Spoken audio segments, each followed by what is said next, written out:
Super Saravana stores.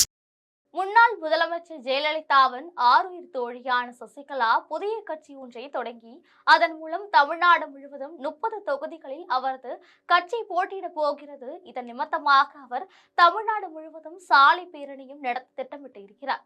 அது மட்டுமில்லாமல் அதிமுக தரப்பிலும் அம்மா மக்கள் முன்னேற்ற கழக தரப்பிலும் இருந்து பல முக்கிய தலைவர்கள் சசிகலா பின்னணியில் இயங்கப் போகிறார்கள். இது பற்றி ஜெம் தொலைக்காட்சி வழங்கும் பரபரப்பு செய்தி தொகுப்பை இப்போது பார்க்கலாம்.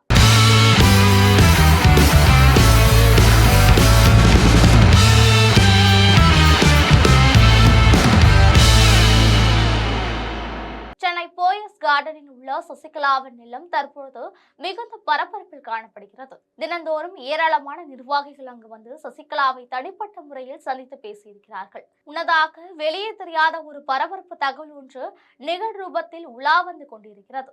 எடப்பாடி பழனிசாமி தரப்புடன் சசிகலா நேரடியாகவே பேசியிருக்கிறார். நான் அதிமுகவிற்கு உறுதுணையாக இருக்கிறேன், கூட்டணியில் சேர்த்துக் கொள்ளுங்கள் என்று கேட்டிருக்கிறார். ஆனால் இது தொடர்பாக 2 நாள் ஆலோசனை நடத்திய பின்னர் எடப்பாடி பழனிசாமி இதற்கு மறுப்பு தெரிவித்திருக்கிறார். இந்த பேச்சுவார்த்தை பற்றி வெளியே தெரியாது. இதனைத் தொடர்ந்து தற்போது எடப்பாடி பழனிசாமிக்கு சாட்டையடி தரும் விதமாக சசிகலா புதிய திட்டத்தில் இறங்கியிருக்கிறார். எடப்பாடி பழனிசாமி மறுப்பு தெரிவித்த பிறகுதான் தமிழக சட்டமன்ற தேர்தலில் எனது ஆதரவாளர்கள் போட்டியிடுவார்கள் என்ற கருத்தை அவர் தெரிவித்திருக்கிறார். தற்போது தஞ்சாவூர் சென்ற நிலையில் சசிகலா அங்குள்ள சங்கம் ஹோட்டலில் தனது ஆதரவாளர்களை சந்தித்து பேசியிருக்கிறார். அனைவருமே நாம் ஒரு புதிய தலைமைகள் கீழ் அரசியல் களம் காணலாம் என கருத்து தெரிவித்திருக்கிறார். அந்த வகையில் சிலர் திவாகரனின் அண்ணா திராவிட கழகத்தை பயன்படுத்தலாம் என்று சொல்லியிருக்கிறார்கள். ஆனால் சசிகலா தற்பொழுது யாரையும் நம்புவதாக இல்லை. எனவே தனியாக புதிய கட்சி தொடங்க அவர் திட்டமிட்டிருக்கிறார்.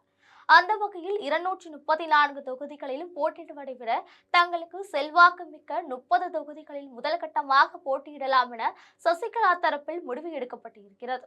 இதன் கீழ் தென் மாவட்டங்களை சேர்ந்த பல தொகுதிகளில் சசிகலா தரப்பினர் போட்டியிடுகிறார்கள். இதனிடையே தமிழ்நாடு முழுவதும் சாலை பேரணியும் பொதுக்கூட்டங்களும் நடத்துவதற்கு சசிகலா தரப்பில் திட்டங்கள் தீட்டப்பட்டுள்ளது. மேலும் வருகின்ற 24ஆம் தேதி ஜெயலலிதா பிறந்தநாள் அன்று ராமநாதபுரம் மாவட்டம் பசும்பொன் நகரில் பிரம்மாண்ட பொதுக்கூட்டத்தை ஏற்பாடு செய்து அதன் மூலம் தனது புதிய கட்சியை அவர் அறிவிக்க காத்திருக்கிறார் என்பது முக்கிய செய்தியாக பார்க்கப்படுகிறது. இதனிடையே அதிமுகவில் பல முன்னாள் அமைச்சர்கள் தமிழக வெற்றிக் கழகத்திற்கு வரப்போகிறார்கள் என்று அதிர்ச்சிகரமான ஒரு செய்தியை அதிமுகவிலிருந்து பிரித்து சென்ற முன்னாள் அமைச்சர் செங்கோட்டையன் தெரிவித்திருப்பது பரபரப்பு தகவலாக பார்க்கப்படுகிறது. இது போன்ற அரசியல் பின்னணி செய்திகளை தெரிந்து கொள்ள ஜெம் தொலைக்காட்சியுடன் தொடர்பில் இருங்கள். நன்றி, வணக்கம்.